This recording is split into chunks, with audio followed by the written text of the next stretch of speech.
Good to go? Okay. Good evening, everyone. I'd like to call this Thursday, March 11th, Livingston County Board meeting to order, please. Also, just a reminder to silence all devices. We will have the invocation by Pastor Charles Ambrose.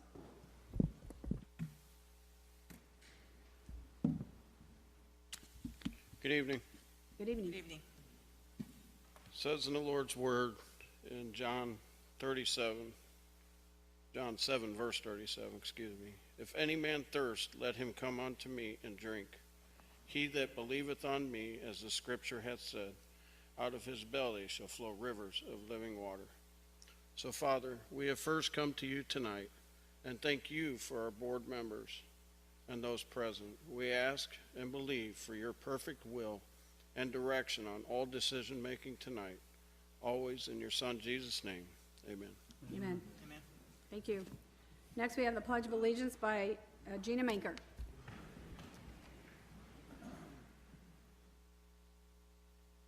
Pledge allegiance to the flag of the United States of America and to the republic for which it stands, one nation, under God, indivisible, with liberty and justice for all. Thank you, Gina. Now we move down to a roll call, please. Christy? Vietti. Here. Bunning. Present. Kirkton. Present. Manker. Barrickman. Here. Slagle.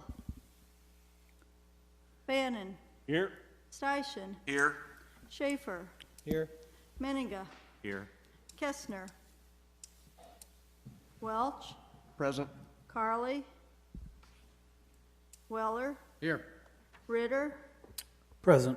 Mays. Here. Lovell. Here. Ambrose. Here. Blackard.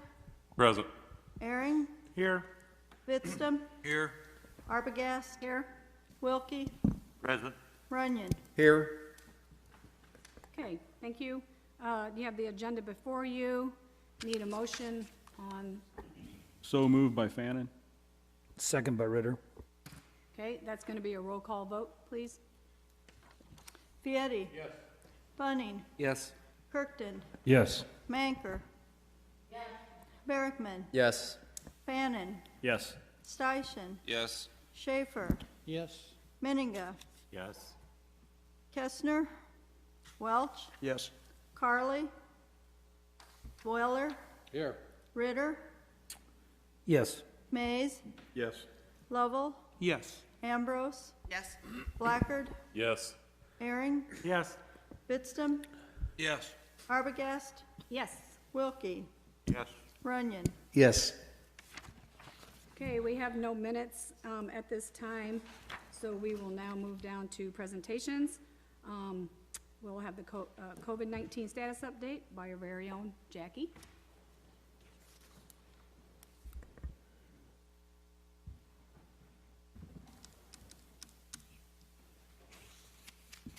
Good evening. I think this is the first time in a year that I've actually come bearing more good news than bad. So that is a pleasant thing. Our caseload obviously is decreasing all the time, and we're currently at around 45, and that's the lowest it's been in several months. We're averaging probably between 5 and 8 new cases a day, with a total caseload of 4,267 as of today. Our positivity rate staying real steady at around 2.1, 2%, somewhere in that range, with our region being at 2.7. So that's all very good news. We've been working really hard to get that down. Our testing site is still currently going out at the hospital 3 days a week right now, but we're probably going to be decreasing that again here in the very near future. There's just not quite the need right now. We were at one point doing 50 tests a day, and now we're probably doing maybe 15 to 20 and only open 3 days a week. But there's a lot of rapid testing going on at all the long-term cares are doing them. We've got 4 schools that are doing rapid testing as needed. The prison is testing a couple times a week. Our jail is testing also. So we have lots of ability out there if needed, and we can always ramp things back up. Lots of new guidelines coming out literally every day, sometimes twice a day. Our school just got some new guidelines within the past week, and we're implementing some of those. Long-term care came out with some very good news last night. The federal government put out some new guidelines for them, which they've been looking forward to for quite some time. So that's excellent news for them. We are currently in phase 4 and hoping that within the next couple of weeks we should be getting some guidance on even moving up to kind of an interim between phase 4 and phase 5, and phase 5 being completely wide open, and that we are very, very close to. So some really good news right around the corner, I think. Our vaccine clinics are going really well. If we could just get a little bit more vaccine, we'd be even happier, but we'll take what we can get at this point. We've got administered around 10,000 doses countywide, and that includes not just what we've done, but some of our pharmacies, some of the long-term cares, and so that includes all of us. As of the last time I looked, we had about close to 4,000 fully vaccinated, and that's including the 2 doses. If the Johnson & Johnson gets here, we're hoping to see that maybe the 1st of April. That's a single one-shot series, and that will enable us to really get a lot more people done very quickly. So, be welcome to take any questions if you had any. Mr. Ritter? Madam Chair, I don't actually have a question. I have something I would like to say, however. Jackie, I want to commend your department and yourself personally witnessing, not my phone, by the way, personally witnessing you guys be able to get hundreds, and I'm speaking from Pontiac High School standpoint, but over 200 people through in less than 2 hours, not once but twice, and then the effort that you've made for our schools, it is remarkable and commendable, and I appreciate from that standpoint, along with the operations that have taken place in our county, I cannot be more thankful for how you and your staff have done their job. And so I wanted it publicly stated that you guys are amazing, and I'm pretty sure that everybody else will agree with me. And I thank you from the bottom of my heart for how efficient you guys have been. Thank you very much. Shane. May I? Yes. Mr. Willer? Well, Paul went at it from the school angle, and he did touch on the public angle. Jackie, I second everything that Paul said. You guys are so highly efficient. We are very proud of you, and thank you for the job you're doing. Having witnessed it personally myself out at the Baptist church, by the way, I did get in. I lucked out. I went in like at 8 o'clock at night before I left the office. Everything was still full. I tried it one more time. A spot had opened up for 11:45 to noon the next day. So I was able to get in the next day, and I'll tell you what, very, very efficient operation moving people through there. Tremendous. We've got the best health department in the country, I think. Appreciate that. Mr. Bergman? Jackie, quick question. I've been hearing that on a per capita basis, we've been kind of getting shorted compared to some other counties, specifically Champaign County, Peoria County, which, I don't think I need to explain to people the differing political parties that operate these different counties. Do you have any information about that, or any explanation from the state on why we're kind of getting the shaft about That was actually brought up quantities? at we had a regional meeting with the director just a couple days ago, and that exact issue was brought up. And we were told that they would be looking at the percentages of where people are as far as counties, and if you notice, ours is about 9% right now, closer to 10, and some counties are at 20 or more percentage of their population being completely vaccinated. And there's a lot of factors that go into that. Some of them got vaccine a week sooner than we did, and that was based on caseload at the time. But when they got vaccine, they got Pfizer vaccine. And if you get that, you get your second dose 3 weeks later. We got Moderna the next week, which is fine. I have no problem with that, but it takes 4 weeks to complete that. So that puts us almost 2 weeks behind when you look at it. So we're already behind from the get-go. And so we've brought that point up and said, you know, you have to look at the equity here. And we were assured that that would happen. I'm not going to hold my breath on that, but I'm being very vocal and pursuing that, and we'll do what we need to do to get it. So I'm sure you're doing your best, Jackie, and to be honest, anytime the word equity gets mentioned anymore, it makes me cringe because it really has no meaning. I'm in for equality, not equity, and I hope that we will start getting equal doses to these other counties. And I think the more that we push for that, the more people vocalizing that, the more people that hear it. I'm not sure it's what will happen, but we're certainly putting it out there and doing our best. I guess I'll piggyback off of that just a little bit, Jackie. You said Livingston County's at 9%. Where do we sit with other counties? Is 9%? You said there's some as high as 20. I mean, are there other counties quite a bit lower than 9%? Most of us are, very few are lower than that. Most of us have gotten enough vaccine to at least keep us at that 9 to 10% rate. But those that are at higher have definitely gotten thousands of doses more than us. You know, we've been told in the last week and the last 2 weeks that vaccine would become readily available by mid-March to the end of March. I got my projections today for the last week in March, and I get 200 doses. That's not more. That's considerably less. So I've already fired off several emails inquiring about why this is happening, and I will continue to raise my voice. Okay, thank you. Thank you, Mark. Do you have a question? Yeah, I just wanted to, kind of going along with what the questions have been asked, but could you give us an update on exactly who is right now eligible for these vaccines? Sure.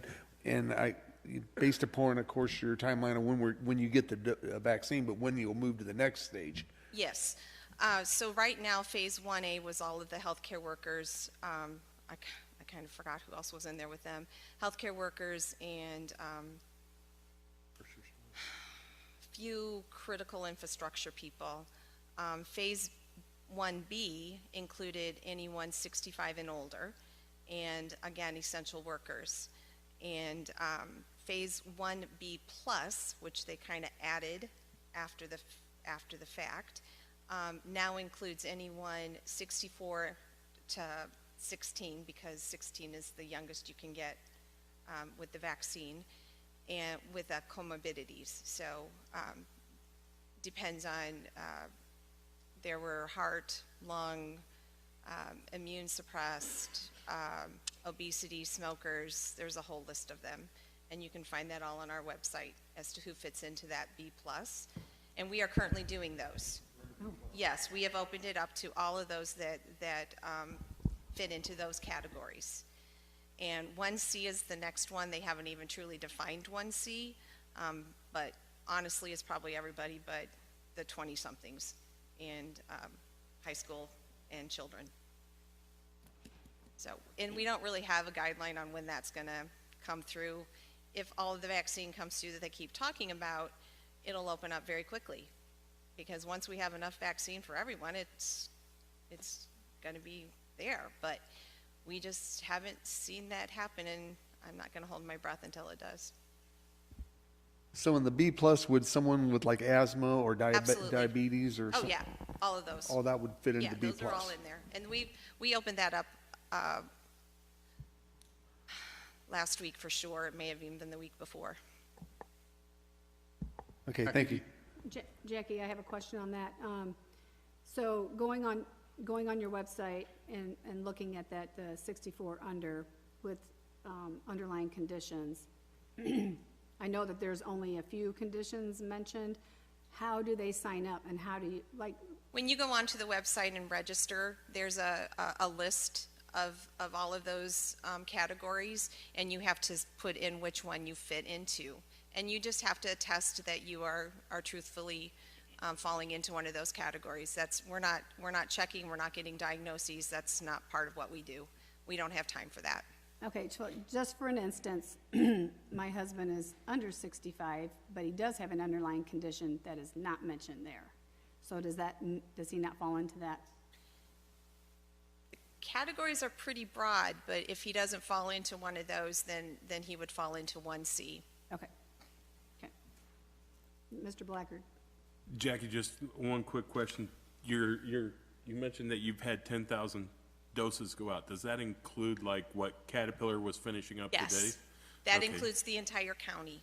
Okay, I didn't know if those numbers were added into Yes. that and everything. The only one I really question is if long-term care is included in that, and I can't find that answer anywhere.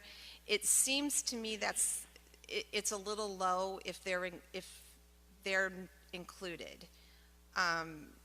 And those numbers are actually federal numbers, so I don't know if those are actually included in that 10,000, because I know we've gotten at least 8,000 ourselves. And it seems like that number doesn't add up if you include long-term care. So I'm kind of thinking they're out there by themselves. So, and I have a question just about the vaccine itself. How long is it actually good for? Well, they don't know that yet because there haven't been enough studies.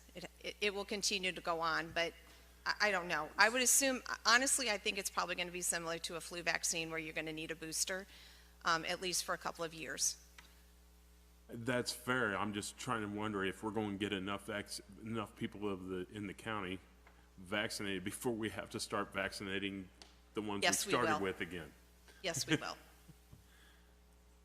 Okay, They're thank you. they're really looking at, and I do believe that we'll have it by the end of May. Outstanding. Thank you very much. Bob has another question. Sorry, Mark. Okay, Jackie, I've got a couple of points. Number one, I personally have had one shot. So do I count as one half a person so far on that, getting to that 9 or 10%? Yeah, you're only half. So basically, once we get our second shot, that's when we actually count as having Correct. been vaccinated. Correct. Okay. Now, when Johnson & Johnson comes in, they are a one and done. So once they get that one shot, that's all they need, and they're considered fully vaccinated at that point. Okay, and then second point, which I think you have already pretty much touched on, but I'm going to go off on a tangent here again. There are certain questions that when they hop online and they answer these questions, and they are to be truthful, and I believe you just told us that you really have no way of checking, because I had occasion to be involved in listening to a conversation today about how a young person in their early 30s was able to get their shot because when they signed up, they just said that they were a smoker, and they got in. So I wonder how much, once that word spreads, I wonder how much abuse is going on in the system. We have no idea. We have no idea, that's right. And that's awful hard to police that. Yes, it's impossible. I mean, if somebody says they're obese, well, you can take a look and maybe have a pretty good idea. Right, But some of that stuff, you got no clue. correct. We've done what we can do, but there's only so much, and if, from the legal standpoint, that's what we've been told, is if they sign off on it and they say they are, that's about all we can do at that point. Mark, did you have? Okay. Jackie, if people sign up before you started it online, are they still on the list to be done? Those people have all been completed. Okay, because, They were given the option. They were given the instructions on how to sign up. So most of those, that we had like 3,000 that were on the list, and we got all of those appointments before, and then opened it up and said, go online, get your appointment, before we opened it up to anybody else.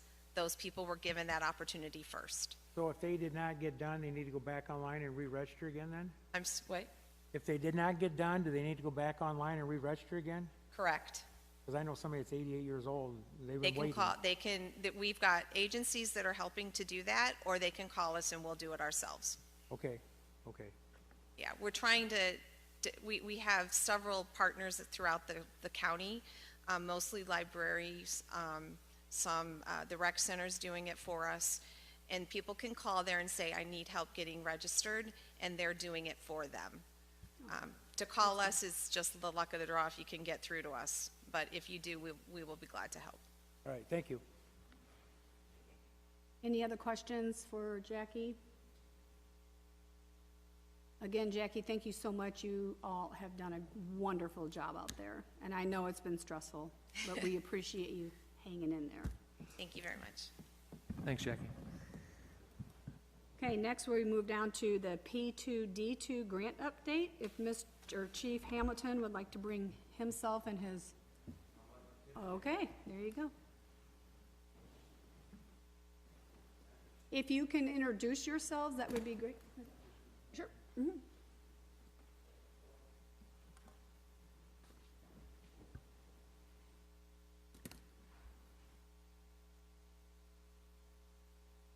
Sorry. Hello, my name is Amelia Logan, and this is my partner, Nate Miller. We are both students at Pontiac Township High School, and we are both part of the Prescription Pill and Drug Disposal Program, or also called P2D2. This program started in 2007 at Pontiac Township High School by students. These students saw an issue of unwanted and unused pharmaceutical medication finding its way into the water and the hands of individuals. The P2D2 program ensures that our waters and streets are safe from these pharmaceutical medication and provide an easy way to dispose of these drugs. There's a P2D2 box at the police station to collect these pharmaceutical medications. Along with that, the police department is also starting to do at-home pickups. Due to COVID, people are scared to leave their homes, so they go and pick up these drugs in an easier way. This year, the P2D2 program's goal was to access their fund that consisted of $250,000 to spend on officer time, transportation, and fuel to expand P2D2 across the state of Illinois. Now Nate Miller will talk about the details about the P2D2 fund. Yeah, so through many Zoom meets, we were able to access this grant of $150,000, where $92,000 of it was used to be spent on a pickup truck to go all over the Livingston County in the state of Illinois to pick up these drugs from the different sheriff stations. And along with that, we were granted $28,000 to use on a trailer to pull behind this truck to go pick up these drugs to be taken to Indianapolis to be disposed of properly. So the rest of the money that was in the grant is going to be used for miscellaneous things, like $9,000 of it is for overtime to be paid on for these men to go and pick up the pills from all over Livingston County. And every dollar that we have got from this has come from the drug-related offenses in Illinois. So every time that a drug bust or a drug-related incident has happened, there is a P2D2 fund that has been put into our account that we are able to spend at this time. So every dollar that we spend has been from these drug-related offenses. And you know, I got thinking, this project, if even one pill saves a person's life, then this entire project has been worth it for every single person here. Thank you. Do you have any questions? Any questions for these two young people? Thank you. Great job on your presentations. Thank you so much. Thank you. Thank you, guys.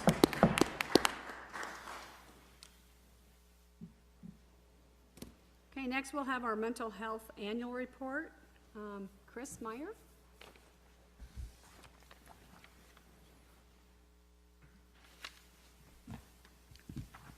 Good evening, Madam Chairperson and County Board members.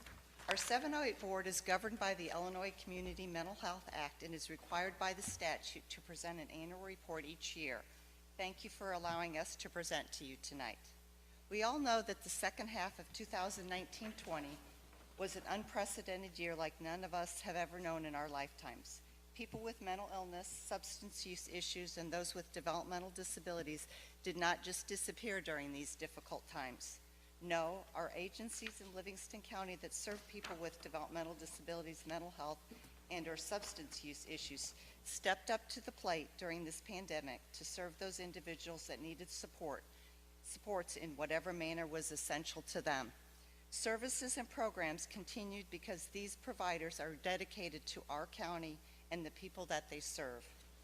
The Livingston County Mental Health Board has the responsibility, which I take very seriously, to make a concerted effort to have quality and accessible services in our county where people live and work, to cultivate a syngenic relationship with these providers and our board of directors.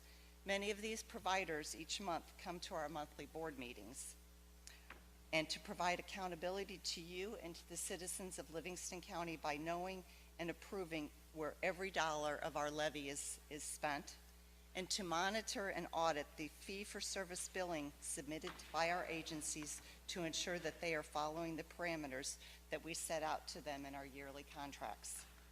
Thank you for your time this evening and for your commitment and support through the programming that we can financially supply to meet the mental health, developmental disability, and substance use needs of the citizens of Livingston County. The Livingston County Mental Health Board appreciates all that you do for our department, and we are especially excited about the new building. Does anyone have any questions? I mean, each of you have the annual report in front of you. If you think of any questions or concerns or just want some more explanation about something, please give me a call, send me an email. I'd be happy to go over anything with you. To me, education and making sure that everybody understands things that are presented to you and what we're all about. So. I'd like to say thank you. Okay, thank you. Thank you, Chris. Thank you so much. Okay, moving right along here, no appearances, so we'll move down to the consent agenda, approval of bills and appointments. Need a motion to approve? So moved by Aaron. Weller? Who's second? Weller? Okay. We need a roll call, please. Vieti. Yes. Bunning. Yes. Kirkton. Yes. Manker. Yes. Barrickman. Yes. Slagle. Bannon. Yes.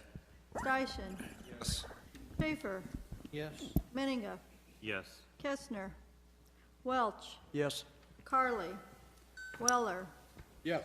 Ritter. Yes. Mays. Yes. Lovell. Yes. Ambrose. Yes. Blackard. Yes. Herring. Yes. Fitstum. Yes. Arbogast. Yes. Wilkie. Yes. And Runyon. Yes. Okay, thank you. Moving down to action agenda. First up, Sheriff Jail and License. Mr. Weller, please. Thank you, Madam Chair. We had the usual Sheriff's Committee meeting last Tuesday, and we were presented with the animal control report, the jail report, the proactive report, and the sheriff gave his report. I might note that so far, according to the budget, we are in line and actually under budget at this time for year to date. And I imagine the most important news was the fact that we have a new dog on the way. Training has to be completed. About a 2.5-month-old lab, and we don't even know her name yet. We don't even know if she's been given a name, but we will have dog number 3 within a few months. And that concludes my report. Okay, thank you, Mr. Weller. Now we're next on the agenda, Highway Committee, Mr. Lovell. Thank you, Madam Chair. We've got 3 action items tonight. We've got a bridge petition for Sonneman Road District. We're going to replace a bridge there with some corrugated metal pipes. Item number 2 is a resolution with IDOT requesting consent to reappoint our incumbent county engineer, who's over there at the microphone, and the quarterly report. So if we got any questions, Clay is there to address them. Clay? You did well. I know you don't like to talk about yourself, so. Any questions? Actually, if I may, Clay, I wanted to thank you. After last month's meeting, I emailed you about the bridge out there at Brooks Creek on 116, and your response was immediate, as well as making sure that, yes, there were changes made to make that more safe until they can redo those approaches on that bridge. Yeah, they've caught a lot of attention over that opening, so it wasn't just your email. There's been several that have called them and called our office, so. So if, Any other questions for no, Clay? is there any objection by anybody here if we push all them through in one motion? If there is, we can do it in three. That's what I was told to ask, so. No If I hear objection. no motion, go for it. Let's push them through in three. So I'll make the motion. Okay, need a second, please? Second. By Barrickman. Okay. Roll call, please. Beatty. Yes. Bunning. Yes. Kirkton. Yes. Manker. Yes. Barrickman. Yes. Slagle. Fannin. Yes. Steichen. Yes. Schaefer. Yes. Menninga. Yes. Kestner. Welch. Yes. Carly. Weller. Yes. Ritter. Yes. Mays. Yes. Lovell. Yes. Ambrose. Yes. Blackard. Yes. Aaron. Yes. Vidstem. Yes. Arbogast. Yes. Wilkie.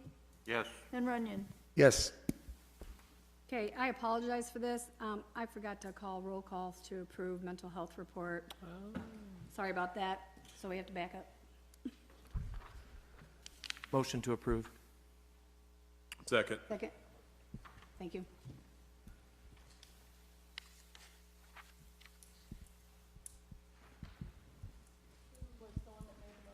Bunting and Blackard.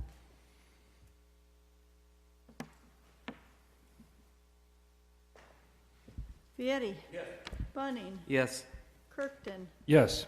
Manker. Yes. Barrickman. Yes. Slagle. Fannin. Yes. Steichen. Yes. Schaefer. Yes. Menninga. Yes. Kestner. Welch. Carly. Weller. Yes. Ritter. Yes. Mays. Yes. Lovell. Yes. Ambrose. Yes. Blackard. Yes. Aaron. Yes. Vidstem. Yes. Arbogast. Yes. Wilkie. Yes. Runyon. Yes. Okay. Okay, thank you, Christie. Now we'll move down to public property. Mr. Vidstem? Madam Chair, first order of business, we have a proposal for a work agreement with Deegan and Associates, and I'm going to let Alina explain what all they're going to do for us on the building. Thank you. Sure. The proposal you have in front of you from Deegan and Associates is for them to complete the asbestos testing at the old H&E building, prepare the bid documents for both the asbestos abatement and the demolition, and oversee both projects on the county's behalf. They completed the same role with the county for the nursing home project. So we need a motion to accept that. Do I have a motion? Motion by Fannin. Second by Ritter. Okay. Roll call vote, please. Call, please. Vietti. Yes. Bunning. Yes. Kirkton. Yes. Manker. Yes. Barrickman. Yes. Fannin. Yes. Steichen. Yes. Schaefer. Yes. Menninga. Welch. Yes. Weller. Yes. Ritter. Yes. Mays. Yes. Lovell. Yes. Ambrose. Yes. Blackard. Yes. Aaron. Yes. Vidstem. Yes. Arbogast. Yes. Wilkie. Yes. And Runyon. Yes. I just have a few, a comment. While we're in public property, I have run into several employees that work at the public health, and they want me to address the board to let you all know that they are thankful and grateful for this building that is going up. They're very appreciative of our board doing this for them. So I wanted to pass it on to every one of you.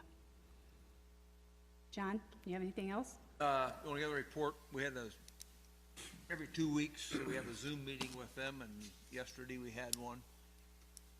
And everything is going good. We do have one little holdup with NICOR, but they're in the works of working that out. So really, that's probably been the most snag we've had since we've started this project. I think there's a conference call or something with them tomorrow, I believe it is, so that it hasn't, so far it hasn't held up any of their work. After our Zoom meeting yesterday, I went out and toured that, and they have almost all the interior studs up in there. The mechanical people are working on putting in the backing for hanging ductwork and everything, so they are talking with their project manager, or whatever you call him out there. He's really impressed with how things are going, and Mother Nature has so far been cooperative with us. So that's all I have. Any questions from anyone? Okay, thank you, John. Next, we move down to Finance Committee. Mr. Schaefer. This month, ma'am, nothing to report. Okay. Down to Ag and Zoning. Mr. Bunting. Thank you, Madam Chair. We have no action items to bring before you tonight, but I'll give you some informational items. We still are planning electronic recycling event, hoping to host it here in Pontiac. More details to come later on. We're hoping in that the June timeframe is kind of what we're pushing for. Obviously, a Saturday morning is what we're going to shoot for. And then also, Jesse and the crew there in the zoning department have been working pretty much nonstop on that emergency operations plan that some of us found out in February that had not been filled out yet and finished and completed. As many of you know, we are short-staffed in the zoning office right now, so Jesse and the crew, along with Alina and Ginger, worked pretty diligently here the last 4 months to get this completed. I think Kathy signed it yesterday and sent it down to the state. So just wanted to publicly give a thank you to everybody that worked as hard as they did to get that done. It was a great team effort and a lot further along here. Never would I have thought when we met 4 weeks ago here that we would have got this completed and in on the deadline time. So thanks to everybody for the work they've done. If anybody wants an update on our issues there at zoning, please come see me or reach out to me privately and we'll have that conversation. Thank you. Okay, thank you, Jason. Next, we move down to Personnel Committee. Mr. Vietti. Thank you. We did not meet this month. Okay, thank you. Admin, not much to say other than the UCCI has announced that they are going ahead with their annual Galena conference this year. So with that ends my report. Election Rules and Legislative Committee, Mr. Kirkton. Thank you, Madam Chair. No action items tonight from our committee. We did approve or review some requests for appointment, as you've seen earlier, and just began some more additional work on reapportionment, which is our big task that we have to get accomplished. I have still not received any census data from the state. I believe Melanie can update us. We talked Wednesday about census data. No updates from the state? No. Okay. I was able to sign up for updates, so as soon as the data is released, I will receive that. Is that what you're referring to? That's what I'm referring to. Yes, we will know as soon as it's updated. Bob Weller? And that's all I have to report, ma'am. Bob Weller. Oh, I'm sorry, Mr. Weller? Yeah, Mike, I happened to be listening to the radio on the way down here this evening on a Chicago station. They were interviewing a gal who was involved with the effort up north, which would entail the whole state eventually, on redistricting and drawing the lines for even down to ward precincts in the city of Chicago, U.S. House districts, et cetera, all the way from local up to federal districting maps. And the comment happened to be made by her that the way she understands it, they won't be able to get the numbers from the feds until September at the earliest. Yes, sir. That's kind of the way we understand it as well. I provided several articles from different newspapers that had said the same thing, provided that to the committee. I'm continuing mission to complete it. You make assumptions where you don't have facts, and that way we're not waiting till the last minute to do it, and we can just adjust fire from our plan once we get the additional data, if that makes sense. Yeah, and I doubt that we have as much change down here as some of the neighborhoods up there do. Yeah. You know, and kind of what we're seeing, Bob, is previously in the last census, we were about 40,000. Our assumption right now is that we'll be down to 35 to 36,000. That's kind of what we're thinking and looking at. And that's across the entire county. So for the most part, our district lines and the way it was designed by a previous board that we think has done a pretty good job at that. So all the other stuff on reapportionment is kind of what we're working on now, based on that assumption where we don't have actual facts yet. Make sense? Mike? Mr. Runyon?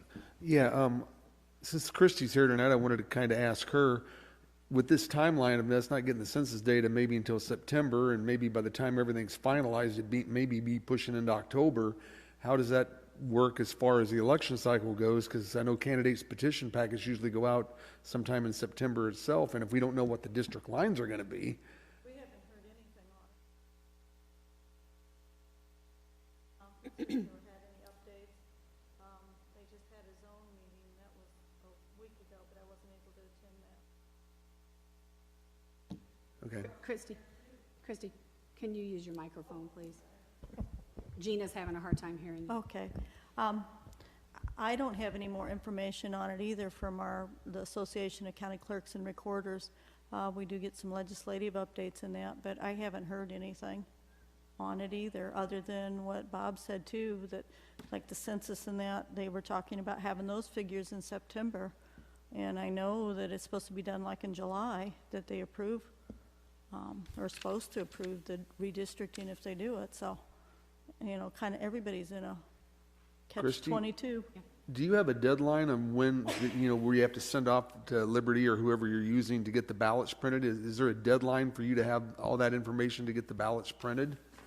Well, there is. There's a deadline that all of like the information has to be certified to us. We don't have those exact dates or anything yet. We won't have that until usually in July. Okay, thanks. Okay. Anything else? That's it, Madam Chair. Thank you. All right, thanks. Now we'll move down to Veterans Assistant, Mr. Blackard. Madam Chair, we met last Monday on the 1st. Everything's doing well. We paid the bills. He was actually able to get a van fixed that we thought we were going to have to replace the transmission, and it ended up being just a bearing and cost us a lot less. So nothing else to report. Good deal. Okay, thank you. Information and Technology, Mr. Fannin. Thank you, Madam Chair. We have no action items tonight. We met tonight before the meeting. The only information I have to share tonight is John did give us a heads up with the, I'll call it the crime bill. I don't know what you want to call it, the public safety bill that has to do with law enforcement, that they all have to have body cams by 2025, that just the storage alone, not even the equipment, correct?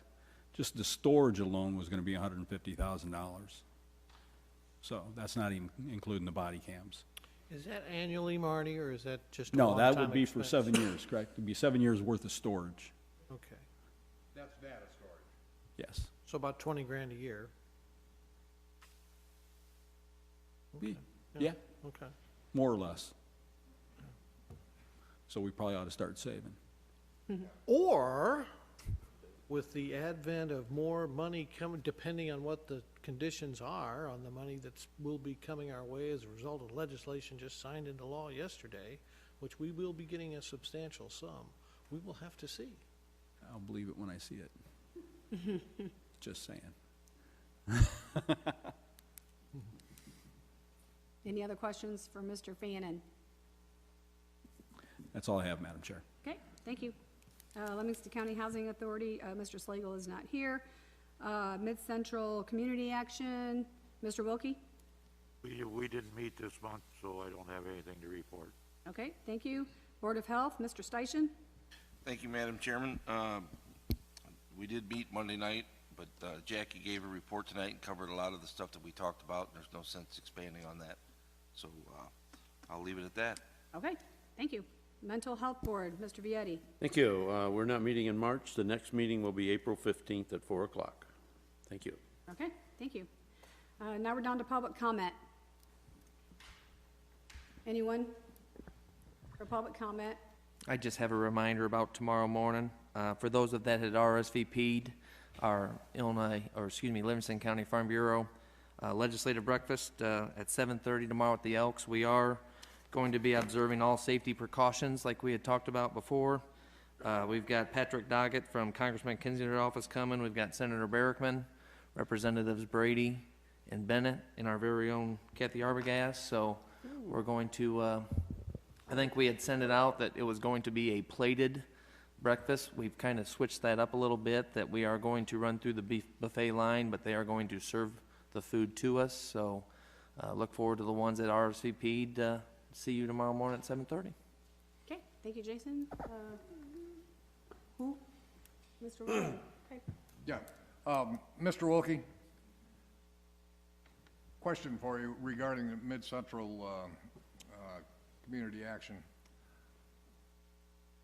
I inquired a short time ago regarding some programs that evidently there was funding available possibly for people through this COVID thing who fell behind on their rent, that there was some rent help and also possibly some landlord help. And I got the information right from this building here, from people who are in this room, as to who to have them contact, that program was run by Mid-Central. I had them both. One of them is a renter who's behind. The other one is a landlord who is way behind on people paying their rent. Neither one of them, after multiple calls, has heard a word. They don't even get a call back. Okay, later, I'll get that. So, that's evidently run out of McLean County? Pardon? That's where's the local office, McLean County?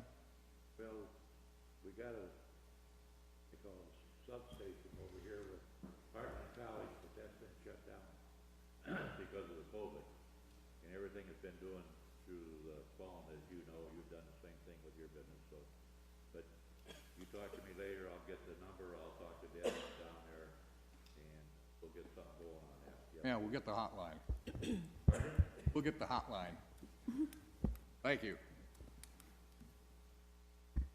Okay, if there's no other public comment, I Kathy, entertain I Christie, have, okay, yep, on go your ahead. per diems, they're on your desk. Payday is the 26th of March. If you've got any corrections or changes, let me know, please. Thank you. Okay, need that motion. Motion to adjourn by Fannin. Second? Second by Welch. By who? Welch? Yep. Okay. Roll call, please. Roll call? Beatty? Yes. Bunning? Yes. Kirkton? Yes. Manker? Barrickman? Yes. Slagle? Fannin? Yeah. Steichen? Schaefer? Yes. Menninga? Yes. Welch? Yes. Weller? Yes. Ritter? Yes. Mays? Yes. Lovell? Yes. Ambrose? Yes. Blackard? Yes. Aaron? Yes. Bitstam? Yes. Arbogast? Yes. Wilkie? Runyon? Yes.